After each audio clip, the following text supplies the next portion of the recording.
Hello class, I'm going to talk about love and relationships. I met my husband Antonio in Washington, D.C. at a conference. I was quiet at first because I had gone through a tough relationship. We went to see the monuments. We talked about that we enjoy volunteering in the community, watching sports, cooking, and travel. This was important because I could trust him and that we had common interests. Then we talked about our emotions and how we feel about life. We started to connect because we had similar interests as our hobbies and started to show love and gain a relationship. In my past relationship before I met Antonio, it was hard because we had no common interests. It affected us because we had a hard time making decisions that led to arguments. I felt judged. My hobbies and interests didn't matter to him. I felt uncomfortable that I had to fit up to expectations, and the relationship didn't last. While we were at the monuments on the way back, the train had a fire. It was very crowded. I wasn't feeling well and had anxiety. We had to wait for hours. Antonio calmed me down.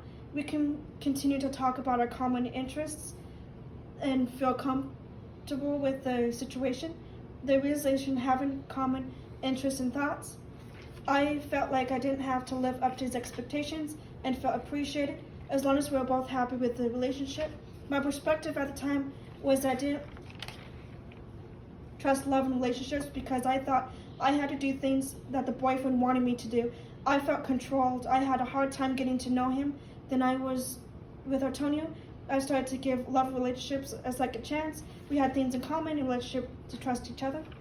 This was important because we were going to have a long distance relationship. This helped with my confidence because we were in love at first sight and knowing that the relationship was going to last by getting to know each other.